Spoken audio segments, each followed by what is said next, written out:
joins me now live from Lahore, I think. Mr. Khan, is that correct? That's right, Sangita. I'm sitting in Lahore. The pictures that we saw, as I say, were sent around the world. They created deep shock in Pakistani communities in the diaspora. Just describe to us how that arrest came about and what it felt like to be in the middle of it all. Well, Sangita, it was meant to create shock, and it was meant to provoke my followers to demonstrate, go out in the streets, because I was on bail. There was no reason I should have been arrested. I was sitting in the precincts of the Islamabad High Court, about to appear in the court, and I was abducted. And it wasn't the police. It was basically a commando action. And I guess I should be flattered that at the age of 70, they needed commandos to pick me up. I mean, police could have sufficed. I wasn't going to resist arrest. But it wasn't an arrest. They abducted me from there. And later on, and let me say, abducted like I was some sort of a terrorist. I mean, the way they came in, broke the windows, beat up the staff, beat up the people who were guarding me, beat up the lawyers. And then the way they took me in this Jeep, so it was going to provoke a reaction. And there was a reaction because the Supreme Court later ruled that this was unlawful, what they had done. But the reaction, there was a reason why the government and the establishment wanted the reaction, because they used that to crack down on my party. And 10,000 people in 10,000 members of my party within 48 hours were jailed. And all my senior leadership was jailed. And this crackdown, they justified because there were these demonstrations. And in the demonstrations, there were about 4 buildings that were set on fire. And they based this on the arson, this crackdown. So we've had the most unprecedented crackdown in the history of our country. It's never happened like this before. Mr. Khan, the Pakistani government, of course, and the ruling party take a very different view of what happened. They have filed 160 criminal charges against you that range everywhere from corruption all the way up to terrorism charges. The Interior Minister, Rana Sanullah, accused you of personally planning the attacks on military installations in the past, and they say that you are somebody who is attempting to destabilize democracy in Pakistan. What would you say to that? Well, firstly, there were already 140 cases on me before this incident. So 140 cases of 40 or 50 of terrorism and blasphemy and 2 of corruption and so on. I mean, sedition, treachery against the government and so on. So this only triggered more cases. While I was in jail, I mean, I was completely cut off from everyone. I mean, since then, I've had 30 more cases on me. So, which again include terrorism and so on. But my point is that surely there should have been an independent investigation of what happened after I went to jail. Surely this arson should have been investigated independently. Bear in mind that there were 25 non-violent people protesting peacefully were shot dead. There's no mention of 25 members of my party shot dead, and about 50 having bullet wounds. Some have, 2 have lost their legs. One is, paralyzed. So there's no mention about what happened, the crackdown that took place. So there's no independent investigation. Understood. We claim that this arson was deliberately done to actually justify this crackdown. We believe that this was exactly what happened when Adolf Hitler used in 1933, the arson in the German parliament, in the Berlin parliament.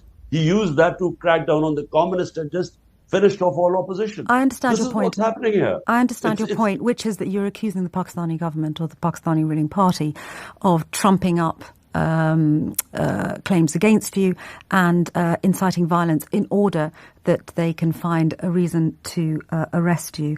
On the 7th of June, Al Jazeera reported that you had been formally named in connection with the killing of a lawyer who had accused you of high treason. What would your reaction to that be? Look, this was one of the cases which subsequently was thrown on me.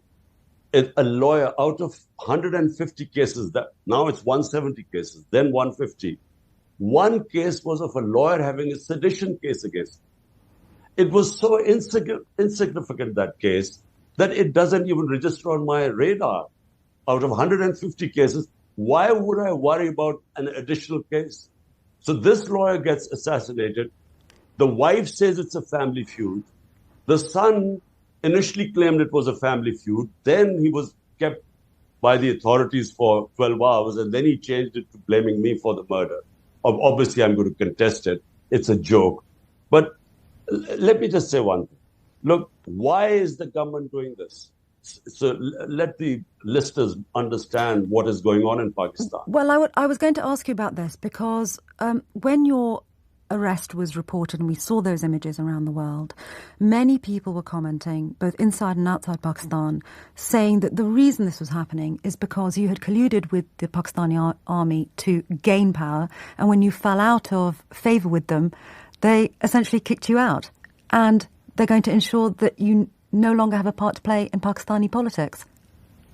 Well, partly correct, because in 2018, when we won the elections, we did not collude with the Pakistan army. We won the election, but half of it is right that the army did not oppose us. So if at that time, if the army had opposed, it is arguable that they are so powerful that we might not have won the elections.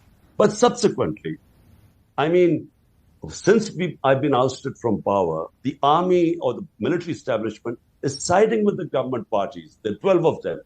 Now, in the 37 by-elections since then, since me being out of power, my party has swept 30 of them. Now, all opinion polls say that the rating of my party is 70-80% above, which is why the government is petrified of elections. They violated the Supreme Court verdict, which was supposed to hold elections on the 14th of May. They refused because everyone knows that whenever there are elections, my party will win. So instead, what they're doing is trying to ban the party. So because they can't play the match, they want a technical knockout. And hence, all these 170 cases. Remember, I am known in this country for 50 years. I never had one criminal case against me. How come there are 170 in the last few months? So no one believes what's going on. And well, what many commentators will say, Mr. Khan, is that the reason you have this long string of allegations and criminal charges brought against you is because Pakistan has not been a functioning democracy for very, very many years now. And it is essentially a country that is run by the army. And it's interesting hearing you say that when you won power, the army didn't oppose you. In other words, they allowed you into government, and now they are disallowing you from government. That's the greater problem here, isn't it? That democracy just simply isn't thriving in Pakistan. What's the solution to that? Well, you're right in a way. Half our history, we've been ruled by a 70-year history. Half has been ruled by military dictators. The other half by these two families. So I am a newcomer. I came out, 3.5 years was an anomaly in Pakistan. Now, your point is right that the military establishment, once it removed me, and establishment means the army chief. It's not some democratic institution. It's just one army, the chief, when he takes a decision, the disciplined army follows it. So he took a decision that I had to be ousted. What he expected was that my party would finish, as is normally whenever an establishment goes against a party, it has no chance of winning. But instead, the most incredible thing happened, in our first time in our history, unprecedented, that despite the establishment opposing me, we sweep all the by-elections. Hence came the assassination attempt on me in November, once we had won these 30 out of 37 by-elections. Then they wanted to remove me from the way. I had another assassination attempt on the 18th of March this year. And since then, once I survived that, I think this is now the last card of actually banning the party. Banning the biggest party means you are actually dismantling democracy in Pakistan. This is the main issue right now. What keeps you going? Your critics accuse you of wanting to make money. That's one of the many allegations and charges brought against you. Your critics say it's about money, it's about power. Your life has been directly under threat. There have been 2 assassination attempts against you. You've got the army, who have controlled politics in Pakistan for many years. What is it that is really motivating Imran Khan to keep going? Well, Sangita, look, people who want money do not risk their lives. I mean, what's the point of dead people can't use money? So who would take a risk when you've already had 2 assassination attempts? There was a third one which I preempted, and I was lucky because I found out beforehand. So who would risk their life for money? Look, for me, the reason why I came to politics in 27 years ago, when I did not have to, I was the biggest name in the country. I had whatever money I needed. I had enough of money, love and respect. Why would someone spend 22 years of their lives struggling and basically being in the wilderness? I mean, out of this time, 15 years I was in the wilderness, an outsider. No one thought I had a chance. Why would someone do that for financial gains when you had ample opportunity to do anything and make money? And secondly, power. Well, power to have to see my country a democratic country, rule of law. And where did I get inspired, by the way? In Britain. When I first came in as a teenager in Britain, it was the first time I saw a functioning democracy. I came in when we had military dictatorship in Pakistan at the time. Functioning democracy, rule of law, welfare state, fundamental rights, human rights being protected. That's what inspired me to start my movement 27 years ago, movement for justice, because justice brings rule of law, which brings real democracy, which means freedom, and which brings prosperity. And so this is a struggle for life. I mean, for 27 years, I've been struggling. Right now, I'm facing probably the toughest challenge of my life, because I have the establishment ranged, determined that I should not be part of the electoral process, and they're doing everything. I expect to be thrown into prison soon. No. Because 170 cases, sooner or later, I'll end up in jail. You, of course, as an individual, face direct threat, but so do the people of Pakistan, in the sense that they face huge amounts of instability. What we have seen are Pakistanis, often young men, leaving Pakistan and making the dangerous journey to Europe. Many of them were aboard a ship that sank in the Mediterranean. Pakistan had a national day of mourning where we saw possibly up to 700 people killed, around 350 of them possibly Pakistani. What would you say to the families of those young men? You were in power. You're now fighting it out with the Pakistani government. The army is holding sway as it likes. And yet we are seeing young Pakistani men dying in the Mediterranean as they try and flee your country to find stability. What would you say to their families? Well, look, Sangita, people go through the bad times provided they have hope. They think that, there's light at the end of the tunnel. So they go through tough times. What's happened in the last 14 months is unique. First time when my government was removed, it's never happened that hundreds and thousands of people came out in the street and protested. But what would you say to the families of those dead people? I'm coming to that. I'm trying to make you understand. So subsequently, what has happened is the instability, then the economy has tanked. From 6% growth rate a year back, we are now down to 0%. So there's unemployment in the country. But worse, people are not seeing any hope because the capital is leaving the country. Up is 900,000 professionals have left this country in the last few months because they've lost hope. But professionals, they could go through legal channels, get visas abroad. Then you have the poor people who, because of unemployment and then lack of hope, now they are the ones who take these, become these illegal immigrants on boats.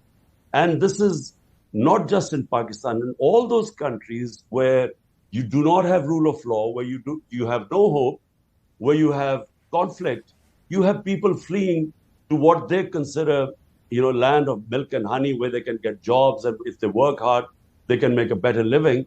And so they take all these risks. So unfortunately, it's a bit of both. In our countries, we have not been able to establish rule of law and give a level playing field for our people. On the other hand, the rich countries do not stop. And let me just make you understand this. Every year, there is billions of dollars which leave poor countries stolen by the ruling elite, and they end up in London houses and palaces and offshore accounts. It's like, the Russian oligarchs who brought in money into London and Western capitals. There is nothing done by the Western countries to prevent this flight of capital from poor countries. So the poor countries are getting poorer. The ruling elites are robbing the countries and taking the money out. The rich countries are getting richer. The gap is getting bigger.